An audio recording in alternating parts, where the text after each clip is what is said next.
Bonjour à toutes et à tous, bienvenue dans cette correction détaillée du TD numéro 3 sur la thermodynamique des équilibres. On va décortiquer ensemble chaque exercice, vraiment pas à pas. Alors, cette session s'adresse tout particulièrement aux étudiants de 3e année en génie des procédés à l'université de Batna 2. Allez, on ne perd pas de temps, on attaque tout de suite le premier exercice. Et la question qu'on va se poser, c'est comment est-ce que la pression peut bien influencer le point de fusion d'un corps pur? Pour comprendre ça, on va prendre un cas d'étude très concret, le naphthalène. Donc, exercice 1, on va parler fusion et on va utiliser notre premier grand outil, la relation de Clapeyron. On va voir comment l'appliquer directement à la fusion du naphthalène. Ok, l'objectif est clair. Ce qu'on veut, c'est calculer la variation de la température de fusion, ce fameux ΔT, pour une augmentation de pression de 1 atmosphère. C'est tout. Et pour faire ça, l'outil par excellence, c'est l'équation de Clapeyron. Pourquoi? Parce qu'elle est conçue exactement pour ça. Elle établit un lien direct entre la pression, la température, la chaleur latente et les volumes massiques. Bref, tout ce qui se passe pendant un changement d'état. C'est vraiment la relation fondamentale ici. Bon, voilà les données qu'on nous fournit. Alors, avant de se jeter sur la calculatrice, il y a une étape absolument cruciale. Tout convertir dans le système international. Ce n'est pas une option, hein. Les calories, hop, en joules. Les millilitres par gramme en mètres cubes par gramme. Et l'atmosphère de pression en pascal. Sans ça, notre calcul sera complètement faux. Et après calcul, on trouve ce résultat, ΔT est environ égal à 0,029 Kelvin. Alors qu'est-ce que ça veut dire? Ça veut dire que pour une augmentation de pression d'une atmosphère, la température de fusion bouge à peine, c'est vraiment minuscule. C'est assez typique pour les équilibres solides-liquides, mais ce qui est génial, c'est que la thermo nous donne les outils pour calculer cette toute petite variation avec précision. Regardons maintenant ce qui se passe du côté des fonctions d'état.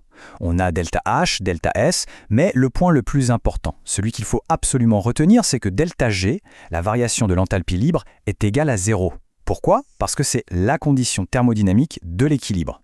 Quand deux phases coexistent, ΔG est toujours nul. Allez, on passe aux exercices 2 et 3. Et là, on va découvrir une autre équation, une sorte de version simplifiée mais super puissante de la première, la relation de Clausius-Clapeyron. Vous allez voir, elle est très pratique. Pour ce deuxième exercice, le défi est le suivant. Comment estimer l'enthalpie de vaporisation d'une substance, ici le 2,2,4 triméthylpentane, à 25 degrés Celsius. En gros, c'est l'énergie qu'il faut pour le faire bouillir. Et on va le faire en n'ayant que quelques données de pression de vapeur. L'outil qu'on sort de notre boîte, c'est donc l'équation de Clausius-Clapeyron dans sa forme intégrée. Elle est parfaite pour ça parce qu'elle est taillée sur mesure pour les équilibres qui impliquent une phase gazeuse, comme liquide-vapeur ou même solide-vapeur. Elle repose sur quelques approximations, mais en pratique, ça marche super bien. Maintenant, exercice 3, l'iode. On va utiliser le même outil, la même équation, mais le problème est un peu plus malin. Il ne s'agit pas d'une application directe, il va falloir ruser un peu pour trouver son point d'ébullition normal. Alors, comment on s'y prend? C'est une stratégie en 3 étapes, un peu comme un chemin thermodynamique. D'abord, on va calculer l'enthalpie de sublimation, c'est-à-dire le passage de solide à gaz, en utilisant les données qu'on a. Ensuite, grâce à une relation simple, on va en déduire l'enthalpie de vaporisation. Et enfin, une fois qu'on a cette valeur, on pourra trouver la température d'ébullition. C'est un super exemple de comment on peut raisonner en thermo. On arrive aux exercices 4 et 5. Et là, on va s'intéresser à des points vraiment spécieux sur un diagramme de phase. Des points d'équilibre uniques où plusieurs phases, ou même plusieurs structures d'un solide, peuvent coexister en parfaite harmonie. D'abord, l'exercice 4 nous demande de trouver le point triple du SO2, le dioxyde de soufre. Le point triple, c'est quoi? C'est ce point magique, cette condition unique de température et de pression, où on peut trouver en même temps le SO2 solide, le SO2 liquide et le SO2 gazeux, tous en équilibre les uns avec les autres. Et comment on trouve ce point? Eh bien, il y a un principe physique super simple mais absolument fondamental. Au point triple, la pression de vapeur du solide est égale à la pression de vapeur du liquide. C'est tout. C'est ça la clé qui va nous permettre de tout résoudre. La méthode de calcul est donc super directe. On nous donne deux équations qui décrivent la pression de vapeur, une pour l'équilibre solide-gaz, l'autre pour liquide-gaz. Eh bien, on pose simplement que les deux pressions sont égales.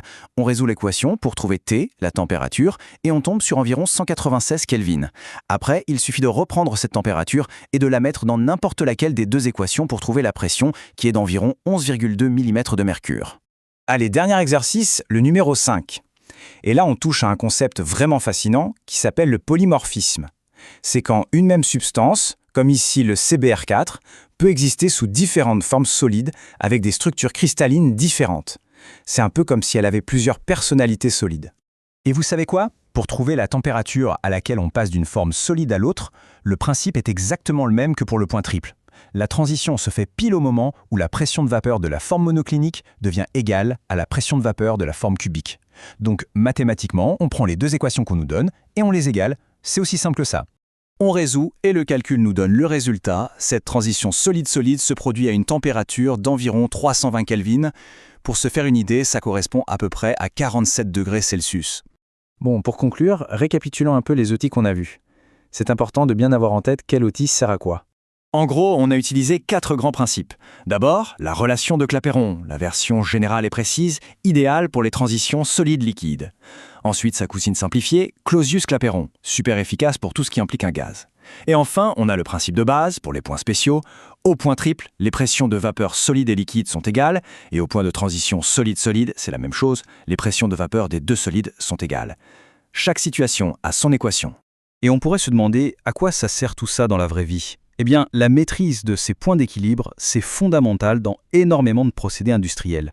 Que ce soit dans la distillation, la cristallisation ou l'industrie pharmaceutique, comprendre et contrôler ces transitions de phase, c'est une question de sécurité et d'efficacité. C'est là que toute cette théorie prend son sens pour un ingénieur.